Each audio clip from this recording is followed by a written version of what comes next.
মা সীতা আনন্দিত হলেন, উৎফুল্ল হলেন, তার মধ্যে কেমন যেন ঈমানের জজবার একটু বেশি হলো। কথা বলেন ঠিক কিনা?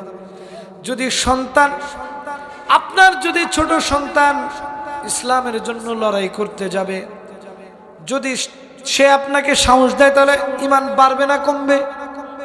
অবশ্যই বাড়বে।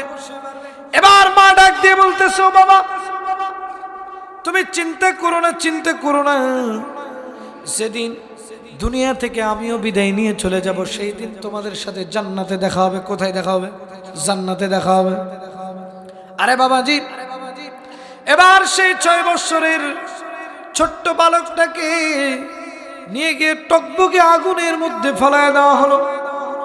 সেই বাচ্চা কান্দে, মাও কান্দে। মা যতই শক্ত হোক না কেন, সন্তানের যদি কষ্ট দেখে, জীবনে কোনোদিন কোনো মা বাবা সহ্য করতে পারবে না। এই যে আমরা এখানে এসেছি, প্রিয় ভাই আমার, একটু চোখটা বন্ধ করে তাকায় দেখেন না, কার জানি মা নাই, কার জানি বাবা নাই। যদি আজকে মা থাকতো, আপনি বাসায় গিয়ে দরজায় কড়া নাড়ার আগে আপনার স্ত্রীর আগে মা বের হয়ে আসতো।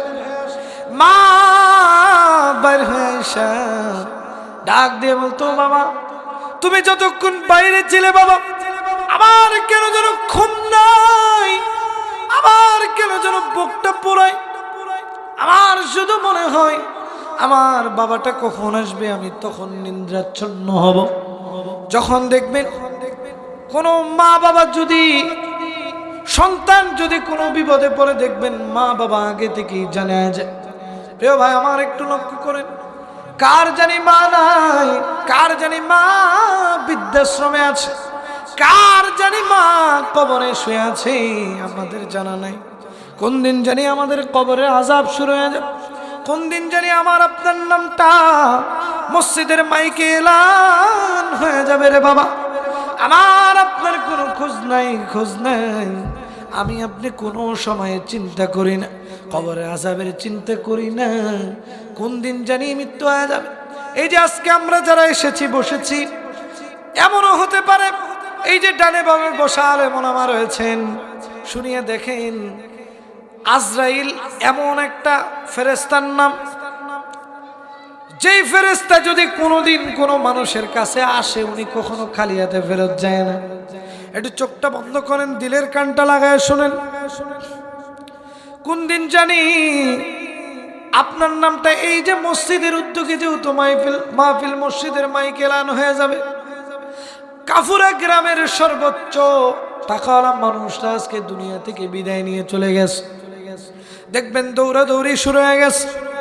আপনার প্রাণের স্ত্রী কেন জানি বিলাপ করে কান্দে, আপনার প্রাণের সন্তান কেন যেন বাবা বাবা করে গড়াগড়ি করতে থাকবে। আপনাকে আর নাম বলে ডাকা হবে না, আপনার নাম হয়ে যাবে লাশ। আপনার হতে পারে 100 কোটি টাকা, তারপরে দেখবেন আপনার নাম হয়ে যাবে লাশ। আপনার পরিবারের সবচেয়ে যেটা আদরের সন্তান ছিল আপনার, এই সন্তানটা দেখবেন রাত্র যত গভীর হবে, আপনাকে দূর দূর দূর বহু দূর তাড়িয়ে দিতে থাকবে। প্রিয় ভাই আমার, লক্ষ্য করে দেখবেন, যেদিন আপনি মারা যাবেন, আপনি যেদিন মারা যাবেন, সবচাইতে আপনার কাছের লোকগুলো আপনাকে সুন্দর মতো চকলেটের মতো মোড়াইয়া দিয়া কবরের দিকে নিয়ে যাবে। সেই দিন কিন্তু কেউ আপনার দুশমন থাকবে না, সবাই আপনার বন্ধু হয়ে যাবে। যার সাথে 20 বছর কোনো কথা বলেন নাই, সেও যখন আপনার মৃত্যুর খবরখানা শুনবে, দেখবেন দৌড়ে আসবে, আইসা বিলাপ করে করে কান্না শুরু করবে, বিলাপ করে করে কাঁদবে। আপনাকে কবরের দিকে নিয়ে যাওয়া হবে, আপনার রূহখানা আরশে মুআল্লায় চলে যাবে।